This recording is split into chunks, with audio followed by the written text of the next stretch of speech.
The Shoreless Black, written by Francis Molino, a tale from Lost Stories Avenue.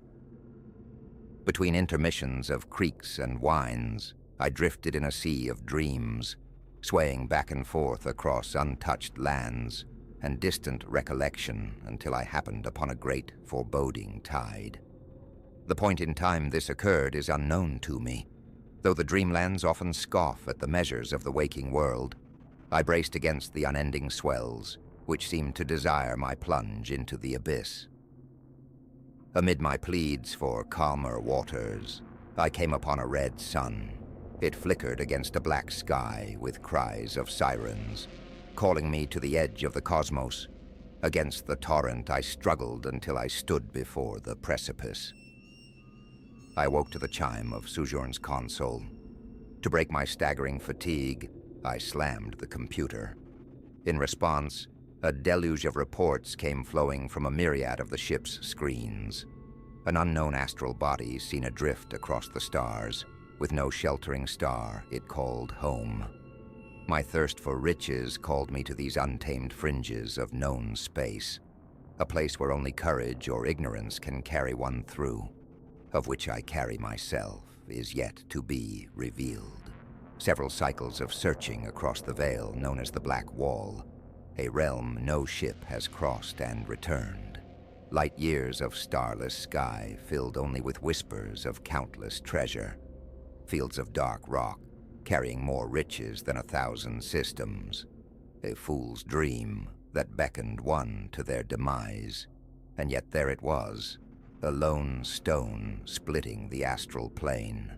My survey of the body through the ship's systems granted only more questions than answers. Its mass was greater than the father planet Jupiter and held no outline of any known planet within the night sky. Here was not a jagged carving of ancient tragedy, but a lost sculpture of Eden cast off from unknown shores of lost time. Further investigation revealed its husk carried far greater quantities of hallowed rock and gem than any king or emperor could conquer in a lifetime.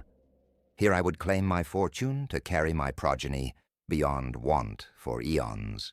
I made landfall with all haste.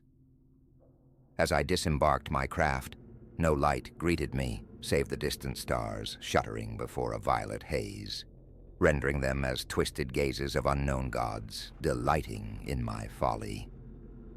I ventured forth, preparing to mark my claim for further extraction of the planet's resources, a beacon to guide me and others back here to build an outpost. As I prepared the beacon, my eyes met a massive structure, larger than any construct of man. Its edifice held strange angles, which conveyed no logical constants known to man. At its center stood a great gap, a massive corridor, a gateway to the heart of this lonely mountain. A gentle glow emanated from the entrance, shimmering from deeper within the chasm.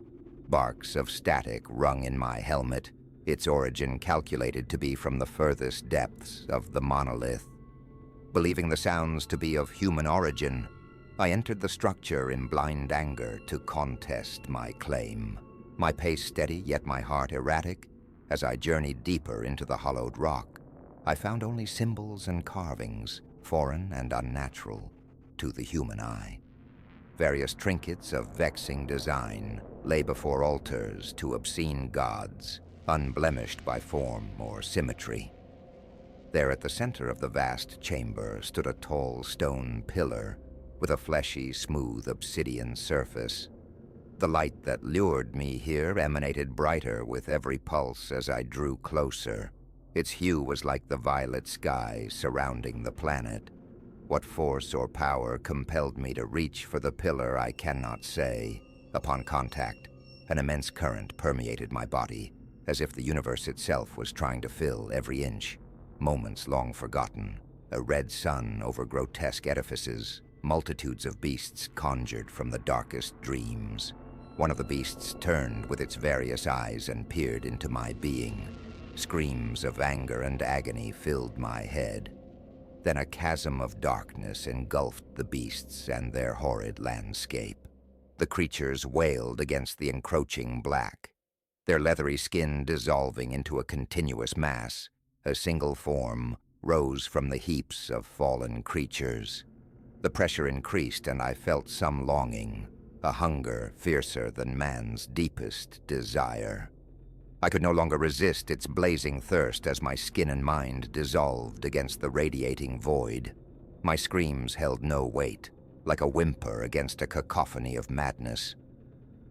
I drifted again between unconscious thought and the sensation of my fingers caressing the sand and rocks. My heels resisted a force that carried me as I gazed upwards towards the contrasting, glittering sky against the empty chasm beyond the entrance to that infernal pit. I slipped back into my dreams, returning to a setting sun far from here, with my hands reaching for the emerging stars at dusk. The infinite twilight tugged at my dreams of buried treasure across the vast reaches of our imagination. Then the stars emptied, and only black remained, alone against the piercing veil, its presence encroaching upon my childhood, devouring my innocence. I screamed as it fell across the horizon on the verge of swallowing me whole. I awoke on a cold and plain table with lights and probes littering the space. The Sojourn had detected my distress and dispatched aid with its recovery drones to retrieve me while I lay in some manner of psychosis. Once I regained some measure of coherence, I ordered the console to make ready for launch. I had wished to suffer this place no more. It was in the final moments of the ship's launch protocol that I saw it, a black figure some several meters from the ship.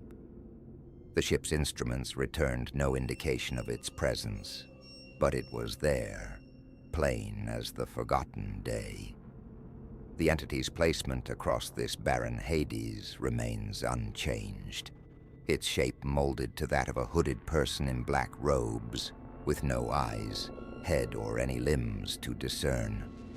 I could sense its gaze like piercing winter, which seeped frost into every corner of my body. I remembered my time in the cave, that conclave of madness, the stare of the horrid vagaries of lost time. A chime from the console jolted me back to my terrestrial senses. As the entity began moving towards the ship with an unknown force, the ship pulled me to the floor. As it hurled us back into the stars, the ship continued its course. With ever-increasing leagues from that accursed place, I felt only the faintest of relief. It was then, when the planet was no longer in sight, that the console chimed. If only to merely silence this disruption to my fleeting peace, I reviewed the ship's report. My heart sank into utter convulsion. I searched every corner of the ship with my stunner rifle in hand. Nothing. There was nothing that I or the ship could detect. As I returned to the console, I sat in silence for a moment, pondering the gravity of my hubris. The more I realized what I had done, the more I sank into utter despair. Must I return and face my potential doom, or forsake all of mankind to the ravages of whatever beast calls them to their horrid fate?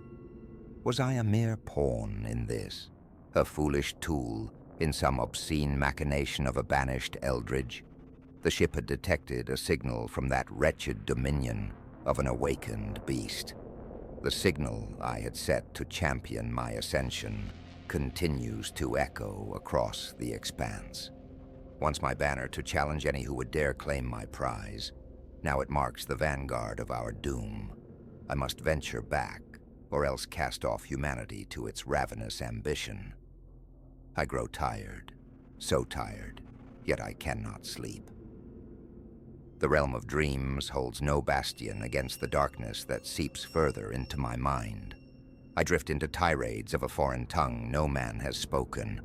I no longer eat or drink, yet I hunger and thirst for more of the beast's detestable light. Whatever remains of my honor compels me to return and burn that accursed lure to ash. The course is set. I shall return to its lair and embrace whatever fate befalls me. If you receive this message, then I have likely failed, succumbed to dark dreams which consume my ever-fleeting waking moments. Let my tale be your warning. The stars are nothing but a spider's web conceived by a mad god. Cursed tombs of ancient folly drift in the endless black. Only temptation and ruin await us in the void. Turn back to the dimming light, turn back to the fire, and carry the ignorance of its protection. I am Captain Eli of the CSF Sojourn. May whatever god you pray to answers before the writhing chaos does. This has been The Shoreless Black, written by Francis Molino, a tale from Lost Stories Avenue. Please subscribe to receive updates on our latest productions, and we hope you've enjoyed our broadcast.